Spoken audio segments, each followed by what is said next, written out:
ओम नमः शिवाय. नमस्कार आणि स्वागत आहे आपले बेस मराठी यूट्यूब चॅनलमध्ये. मित्रांनो, आपण श्रवण करत आहात श्री शिवलीलामृत अध्याय 5. उज्जैनी नगरामध्ये चंद्रसेन नावाचा राजा राज्य करीत होता. तो न्यायी होता, नीतिधर्माने वागायचा, तेथील महाकालेश्वर ज्योतिर्लिंगाची सेवाभक्ती करायचा. त्या राजाचा एक जिवलग मित्र होता, त्याचे नाव मणिभद्र. चतुर मित्र, पवित्र, सर्वज्ञ आणि दयाळू असा गुरु, भाविक आणि उदार असा शिष्य, सुंदर आणि पतिव्रता अशी पत्नी, भगवत भक्ती करणारा आणि भाग्यवान असा पुत्र, व्युत्पत्ती आणि श्रवणीय व्याख्यान देणारा वक्ता, दिव्य हिरा, परीस, सुढाळ मोती, या सर्व उत्तम गोष्टी मनुष्याला पूर्वपुण्यानेच प्राप्त होतात. पिता ज्ञानी असणे आणि तोच गुरु म्हणून लाभणे हा तर त्रिभुवनातील अपूर्व भाग्य भोग. चंद्रसेन राजाचे सद्भाग्यही तसेच होते. राज्य, ऐश्वर्य, पराक्रम, पतिव्रता स्त्री, शुद्धाचरण व कीर्ती या सर्व विशेष गोष्टी त्याला लाभल्या होत्या. त्याचा मित्र मणिभद्रही राजाने आपले मनोगत व्यक्त करावे, त्याला आपली गुप्त गोष्टी सांगावी इतक्या योग्यतेचा व अत्यंत विश्वासार्ह असा होता. एके दिवशी त्याने चंद्रसेनला सूर्यासारखा तेजस्वी असा एक अजब मणी आणून दिला. त्या मण्याचे अत्यंत वैशिष्ट्यपूर्ण गुणधर्म होते. अष्टधातूंपैकी कोणत्याही धातूला त्याचा स्पर्श होताच त्याचे 52 कशी सोने होणे, त्याच्या दर्शनाने रोग बरे होणे अशी त्याची अनेक वैशिष्ट्ये होती. चंद्रसेनाने तो मणी मोठ्या श्रद्धेने आपल्या कंठात धारण केला. त्यामुळे तो इंद्रासारखा रूपवान व अत्यंत तेजस्वी दिसू लागला. तो मणी धारण केल्यापासून त्याच्या राष्ट्रातील दुःख, दरिद्र, दुर्भिक्ष, अवर्षण, सर्प, वाघ, तस्करादिकांचा उपद्रव व गोष्टी पार नाहीशा झाल्या. सर्वत्र सुबत्ता व संपन्नता आली. प्रजा सुखी झाली. राजाला युद्धात सर्वत्र जय मिळू लागला. त्याच्या प्रत्येक योजना यशस्वी होऊ लागल्या. त्याला कोणत्याही कार्यात कधीच अपयश आले नाही. वैरी मित्र झाले. त्या मण्याच्या अद्भुत प्रभावाने राजाला उत्तम आरोग्य लाभले. त्याचे ऐश्वर्य दिवसेंदिवस वृद्धिंगत होऊ लागले. चंद्रसेन राजा सर्वगुण संपन्न होता. शिवभक्ती करणारा, विवेकी, चतुर, विरक्त, शांत, निर्मळ, तपस्वी व ज्ञानी होता. असा राजा लाभणे हे प्रजेचे केवढे भाग्य असो. त्याची वाढती यश, कीर्ती व संपन्नता पाहून पृथ्वीवरचे अनेक राजे त्याचा द्वेष करू लागले. त्याच्याकडील तो अद्भुत मणी आपल्याला मिळावा म्हणून त्याच्यात मोठे चढाओढ लागली. मणी द्यावा म्हणून अनेकांनी त्याला धमकावली, पण काहीही उपयोग झाला नाही. चंद्रसेन बऱ्या बोलाने ऐकणार नाही हे लक्षात आल्यावर पृथ्वीवरचे अनेक राजे एकत्र आले. प्रचंड सैन्यानिशी उज्जैनीवर चाल करून त्यांनी नगराला चहूकडून वेढले. त्यांनी दूतांकरवी राजाला संदेश पाठविला, सामंजस्याने तुझ्याकडचा मणी दे, अन्यथा युद्धाला तयार हो. मोठी बिकट परिस्थिती होती. चंद्रसेन विचारात पडला, काय हा अनर्थ? मूल्यवान वस्तू जवळ बाळगणे म्हणजे संकटाला आयते आमंत्रणच. येथे भूषणच दूषण झाले. अतिशय सौंदर्य, अतिशय धन, अति विद्वत्ता, अति प्रीती, अति भोग व अति आभूषणे असणे म्हणजे मोठे विघ्नच. मण्याच्या हव्यासाने वैरीसमोर ठाकले आहेत. त्यांना मणी दिला तर क्षात्रधर्म काय राहिला आणि भयंकर युद्ध करायलाही मन तयार होत नाही. काय करावे? आता महाकालेश्वराला शरण जावे.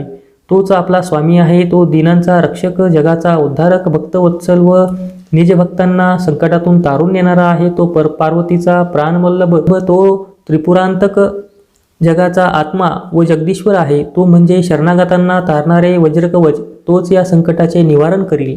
राजाने आपला सर्व भार त्या महाकालेश्वरवर टाकला. सर्व चिंता बाजूला सारून शिवमंदिरात गेला आणि शंकराची विधियुक्त पूजा करू लागला. इकडे त्याच्या प्रधानाने सैन्य जमवून शत्रूशी युद्ध आरंभिले. नगरतटावरून चंद्रसेनचा तोफखाना वैऱ्यांवर आग ओकू लागला. बाहेर असे प्रखर युद्ध चाललेले असताना देवद्वारी मात्र चतुर्विध वाद्ये शिवभजनाला साथ देत होती. राजा अत्यंत प्रेमाने शंकराची महापूजा करीत होता. आणीबाणीचा प्रसंग असूनही आपला राजा न घाबरता शिवार्चना करीत आहे याचे लोकांना मोठे कौतुक वाटले. अनेक नागरिक ते पूजाकर्म पाहण्यासाठी मंदिरापाशी जमले. त्या गर्दीत एक विधवा गवळण आपल्या 6 वर्षाच्या मुलाला कडेवर घेऊन उभी होती. त्या मुलाने राजाने केलेले शिवपूजा लक्षपूर्वक पाहिली. राजाचे शिवपूजन आटोपल्यावर लोक पांगले. गवळणही आपल्या घरी आली. आईच्या कडेवरून खाली उतरल्यावर तो गोपबाळ त्याच्या घराशेजारी असलेल्या एका उजाड झोपडीत जाऊन बसला. तेथे शिवलिंगासारखा एक गोलाकार पाषाण होता. त्याने त्याभोवती मातीची वेदिका तयार केली.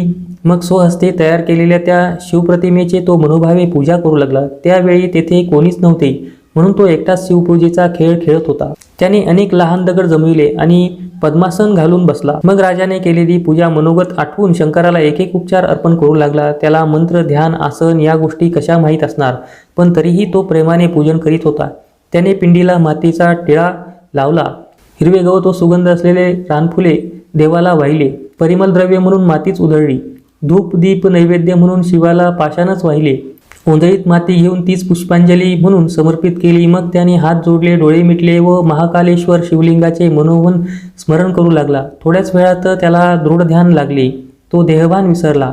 तिकडे त्याच्या आईने स्वयंपाक तयार केला आणि त्याला जेवायला हाका मारू लागली. तिचे बऱ्याच हाका मारल्या पण त्याचे प्रत्युत्तर दिलेच नाही. त्यामुळे तिला काळजी वाटू लागली. ती बाहेर येऊन त्याला शोधू लागली. तो शेजारच्या ओसाड झोपडीत डोळे मिटून बसलेला दिसला. तिचा जीव भांड्यात पडला. ती त्याला म्हणाली, बाळा तू येथे काय करतो आहेस? जेवायला चल. पण तेही त्याला ऐकू येत नाही. तेव्हा ती रागावली. तिने पुढे जाऊन त्याने रचलेल्या दगडांचे लिंग व वेदिका उधळून टाकली. चल उठ, जेवायचे नाही का? असे म्हणून त्याचा हात धरून त्याला उठवू लागली. मुलगा भानावर आला. त्याने डोळे उघडून पाहिले. तो काय, त्याने केलेली शिवपूजा उद्ध्वस्त झाली होती. त्याला धक्का बसला. खूप वाईट वाटले. शिव शिव, हे काय झाले? असे म्हणून तो छाती पिटत आक्रोश करू लागला. आता मी प्राणत्यागच करतो असे म्हणत दुःखाने मूर्छा येऊन पडला. हे त्याचे भलते आचरण पाहून त्याच्या आईलाही संताप अनावर झाला. कार्ट्या, तू उपाशी राहायचे तर राहा, तुझ्या मागे हिंडायला मला वेळ नाही असे म्हणून ती तरातरा निघून गेली. आपले जेवण उरकवून गवताच्या चटईवर पांघरून घेऊन झोपली.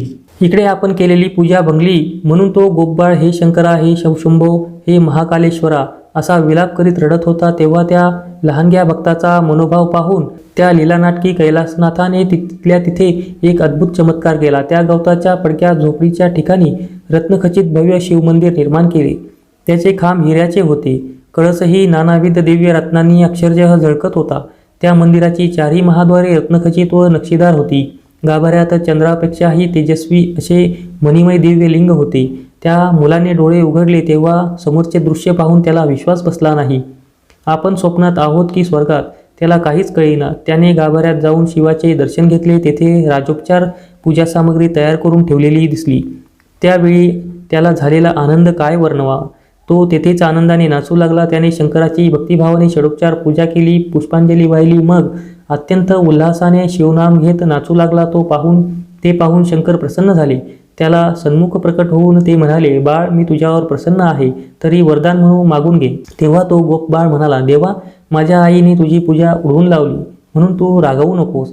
हा तिचा अपराध पोटात घाल, तिला क्षमा कर. शंकराने हसून होकार दिला. तेव्हा त्याला हायसे वाटले. तो पुढे म्हणाला, देवा थोडा वेळ थांबशील? मी माझ्या आईला तुझ्या दर्शनासाठी घेऊन येतो. त्या सदाशिवाने तेही मान्य केले. तो घराकडे धावला तर काय आश्चर्य, तेही भव्य दिव्य झालेले होते. एखाद्या रत्नखचित राजप्रसाद जणू. तेथे त्याची आई रत्नखचित दिव्य मंचकावर झोपलेली दिसली. तिच्या सर्वांगावर नानाविध अलंकार होते. तिचे स्वरूप पालटले होते. ती अतिशय सुंदर दिसत होती. त्या बाळाने आपल्या आईला उठवले. म्हणाला, ए आई उठ ना, माझ्याबरोबर चल, शंकराचे दर्शन घे. बघ तरी केवढे मोठे देऊळ आहे. ती उठली. सभोवताली दृष्टी टाकताच तिच्या आश्चर्याला पारावर राहिला नाही. आपण तर झोपडीत होतो, आता एकदम प्रसादात, काय नवल आहे. ती संभ्रमात पडली. तिने आपल्या मुलाकडे पाहिले. त्याच्या निरागस डोळ्यात विलक्षण तेज होते. तो तिला म्हणाला, शंकराच्या दर्शनासाठी चल म्हणत होता. तिने ओळखले की ही सर्व देवाची कृपा आहे. शिवकृपेने तिचे जन्माचे दरिद्र फिटले होते. याला कारण आपला मुलगा. तिने त्याला हृदयाशी धरले. मग त्याला घेऊन बाहेर आली. आपले राजप्रसादासारखे भव्य दिव्य घर आणि शेजारची रत्नखचित शिवालय. आश्चर्य आणि आनंद असे संमिश्र भाव तिच्या मुखावर उमटले. ती तात्काळ शिवालयात प्रवेशली. तेथे तिलाही शिवदर्शन झाले. अनंतकाळ तपश्चर्या करणाऱ्या ज्यांचे दर्शन दुर्लभ, तो एका बालकाच्या भोळ्या भावावर लुब्ध होऊन त्याच्या मातेला दर्शन देऊन अंतर्धान पावला. ती धन्य झाली. आपल्या मुलाचे किती कौतुक करू असे तिला झाले होते. तिने त्याचे मुख कुरवाळले. त्याच्या डोक्यावरून प्रेमाने हात फिरू लागली. तिला राहावेना. राजमहालात जाऊन तिने चंद्रसेनांना सर्व वृत्तांत सांगितला. आपल्या इष्टदैवताची महाकालेश्वराची ती अद्भुत करणी पाहण्यासाठी तो त्वरेने तेथे आला. रत्नखचित शिवालय पाहून त्यालाही मोठे आश्चर्य वाटले. गोपबाळ, धन्य आहे तुझी भक्ती असे म्हणून त्याने त्या मुलाचे पायच धरले. ही वार्ता अवघ्या अवंतीमध्ये वाऱ्यासारखी पसरली. हे तो चमत्कार पाहण्यासाठी लोकांची झुंडी लोटल्या. प्रत्येकजण त्या बाळाचे कौतुक करीत होता. बाहेर वेढा घालून बसलेले शत्रुपक्षात ही बातमी पसरली. मग काय विचारता, त्यांनाही चैन पडेला. आपल्या येण्याचा उद्देश, आपला द्वेष या सर्व गोष्टी बाजूला सारून त्या सर्व राजांनी इंद्रसेनाकडे निरोप पाठविला. हे नृपश्रेष्ठा, तू धन्य आहेस, धन्य आहेस तुझे सर्व प्रजाजन. तुमची शिवभक्ती खूप थोर आहे. ज्याच्यावर भगवान शंकर प्रसन्न आहे त्या तुझ्यापाशी वैरभाव धरण्यात आमचे अहितच आहे. आम्ही आमच्या दुर्वासना बाजूला ठेवून तुझ्या भेटीची इच्छा करीत आहोत. आम्हाला त्या भक्तश्रेष्ठ बालकाचे दर्शन घ्यायचे आहे. शिवप्रभूंचे अगाध लीला कर्तृत्व प्रत्यक्ष पाहायचे आहे.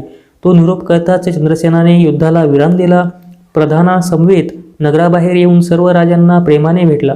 त्यांना मिरवणुकीने सन्मानपूर्वक नगरात घेऊन आला. अवंती म्हणजेच उज्जयिनी 7 श्रेष्ठ नगरांमध्ये तिची गणना होते. त्या नगरीमध्ये अद्भुत रचना पाहून सर्वांना मोठे नवल वाटत होते. त्या सर्व राजांनी शिवमंदिरापुढे लोटांगण घातले. त्याची अद्भुत कथा ऐकून त्यांना आश्चर्य व्यक्त केले. गाभाऱ्यात जाऊन शिवलिंगाचे दर्शन घेतले. त्या लहानग्या गोपबाळाला वंदन केले व म्हणाले, शंकर प्रसन्न झाल्यावर काहीही घडू शकते. गवताच्या झोपडीचे सुवर्णसदन झालेले आम्ही प्रत्यक्ष पाहत आहोत. शत्रू असूनही आम्ही मित्र होऊन चंद्रसेनाशी सख्य केले. अधिक काय सांगावे. शिवकृपेने सर्व प्रकारच्या सिद्धी घरी दासी होऊन राहतील व न मागता इच्छित मनोकामना पूर्ण होतील. अंगातले वृक्ष कल्पतरू होतील. मुका विद्वान पंडित होईल. पांगळा वाऱ्यासारखे वेगाने धावेल. जन्मांदास दृष्टी मिळून तो रत्नापारखी होईल. मुका उत्तम वक्ता होईल. रंकाचा राव होऊन तो सार्वभौम सत्ताधीश होईल. चिंतामणीसारखे अनमोल रत्न सहज हाती येईल. त्रिभुवनात कीर्ती होईल. सर्व राजे वंदन करतील. खणावय तेथे गुप्त खजिन सापडेल. फारसा अभ्यास नसला तरी वेदांचा अर्थ कळेल. सर्व प्रकारची कौशल्ये प्राप्त होतील. हे गोपबाळा, तो उमारमन तुझ्यावर प्रसन्न झाला. त्याने तुला दर्शन दिले. तू धन्य आहेस. तुझ्यासारखे प्रजाजन लाभणे हेही मोठे सद्भाग्यच. गोब्राह्मणांचा प्रतिपाळ करणारा नृपराजा चंद्रसेनही धन्य आहे. अशा प्रकारे तेथे मोठी यात्रा लोटली असताना सर्व राजे त्या गोपबाळाचे कौतुक करीत असताना तेथे हनुमंत प्रकट झाला.